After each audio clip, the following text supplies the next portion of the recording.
ونتوكل عليه ونعوذ بالله من شرور أنفسنا ومن سيئات أعمالنا. من يهده الله فلا مضل له ومن يضلل فلا هادي له، وأشهد أن لا إله إلا الله وحده لا شريك له، وأشهد أن محمدا عبده ورسوله. أما بعد، فإن خير الحديث كتاب الله، وخير الهدي هدي محمد صلى الله عليه وسلم، وشر الأمور محدثاتها، وكل محدثة بدعة، وكل بدعة ضلالة، وكل ضلالة في النار. فاتقوا الله عباد الله، واعلموا أن الفوز والفلاح والسعادة لا تكون إلا لمن أطاع الله ورسوله، كما قال تعالى: ومن يطع الله ورسوله فقد فاز فوزا عظيما. وطاعة الله تعالى تكون باتباع ما جاء في كتابه الكريم، وطاعة الرسول صلى الله عليه وسلم تكون باتباع سنته عليه الصلاة والسلام. قال تعالى: وما آتاكم الرسول فخذوه وما نهاكم عنه فانتهوا واتقوا الله إن الله شديد العقاب. والسنة النبوية هي المصدر الثاني من مصادر التشريع بعد كتاب الله، كما قال صلى الله عليه وسلم: ألا وإني أوتيت الكتاب ومثله معه، يعني السنة. ولا غنى للمسلمين عن كتاب الله تعالى ولا عن سنة النبي صلى الله عليه وسلم. فالسنة تبين القرآن وتوضحه، وقد تزيد أحكاما لم ترد في كتاب الله. ومن زعم أنه يمكنه الاكتفاء بالقرآن وحده عن السنة النبوية في القيام بعبادة الله كما أمر الله فقد كذب، لأن تفاصيل أحكام الطهارة والصلاة والزكاة والصيام والحج وغيرها إنما جاءت في السنة النبوية. ولهذا كان من رحمة الله تعالى أن تعهد بحفظ القرآن الكريم، وقال جل وعلا: إنا نحن نزلنا الذكر وإنا له لحافظون. فحفظ الله ألفاظ القرآن فلم يزد فيه حرف ولم ينقص منه حرف، والحمد لله. وحفظ الله تعالى معانيه بحفظه لسنة نبيه صلى الله عليه وسلم، التي هي المبينة بكتاب الله تعالى الموضحة لما ذكر فيه إجمالا دون تفصيل، كصفة الصلاة ومقادير الزكاة وصفة حج بيت الله الحرام. ولو ضاعت السنة لضل الناس سبيل الهدى، فإن الاهتداء لا يحصل إلا بهما معا، كما قال صلى الله عليه وسلم: إني قد تركت فيكم أمرين لن تضلوا ما إن تمسكتم بهما، كتاب الله وسنتي. رواه الحاكم. فمن أراد النجاة والسعادة فليتمسك بالكتاب والسنة، وذلك بالإيمان بهما والتفقه فيهما والعمل بهما.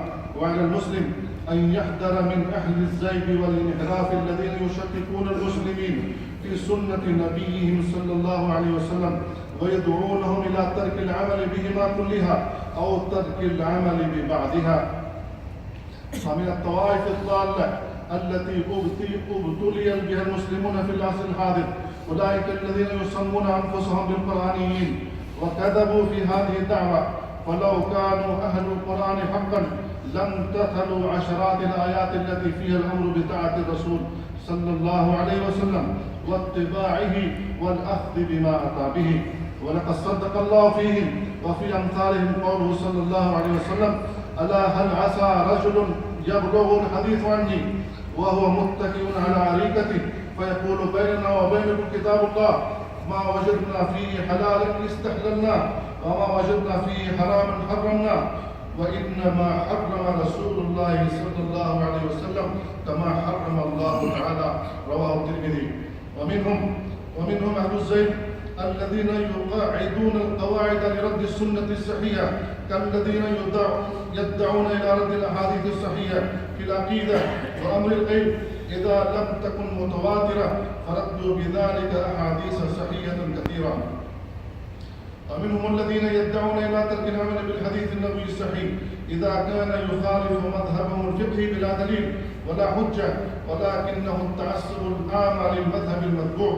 ومنهم الذين يطعنون في حملة السنة ونقلتها أصحاب رسول الله صلى الله عليه وسلم ورضي عنهم، من الخوارج والروافض والمعتزلة ومن سلك مسلكهم، فإن السب والطعن في حملة السنة طعن في السنة نفسها، لأن الأثر المترتب على الطعن فيهم هو التشكيك في السنة وعدم الثقة بها. ومنهم الذين يغلون في عقولهم فيقولون لا نقبل من الحديث إلا ما قبلته عقولنا، ولذلك ردوا كثيرا من سنة المصطفى صلى الله عليه وسلم. والواجب أن نعلم أن وظيفة العقل هي الفهم عن الله وعن رسوله، وليست وظيفته أن يحاكم الكتاب والسنة ويتحكم فيها قبولا أو ردا. فالله تعالى يقول: وما أوتيتم من العلم إلا قليلا.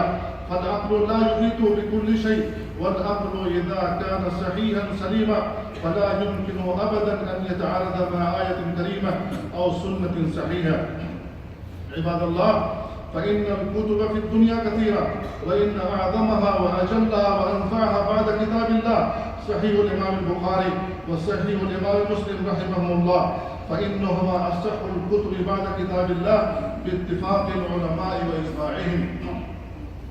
وقد صوب أهل الزيغ سهام الطعن والتشكيك في أحاديث الصحيحين، لأنهم إذا أسقطوا هيبة الصحيحين من القلوب سهل عليهم تشكيك الناس في السنة كلها، وإذا شككوا المسلمين في السنة النبوية سهل بعد ذلك تشكيكهم في القرآن العظيم، فسلخوهم عن دينهم كله إلى الكفر والإلحاد والعياذ بالله، كما قال تعالى: ولا يزالون يقاتلونكم حتى يردوكم عن دينكم إن استطاعوا. وإن أكثر ما يكون من التشكيك إذا صدر ممن يظن الناس فيه خيرا، لأن الاعتزاز به أكثر وأسرع. عباد الله، لقد حذر الله من معصية رسوله صلى الله عليه وسلم، ومن مخالفة أمره، ومن السخرية به وبشيء ما جاء به. قال تعالى: فليحذر الذين يخالفون عن أمره أن تصيبهم فتنة أو يصيبهم عذاب أليم.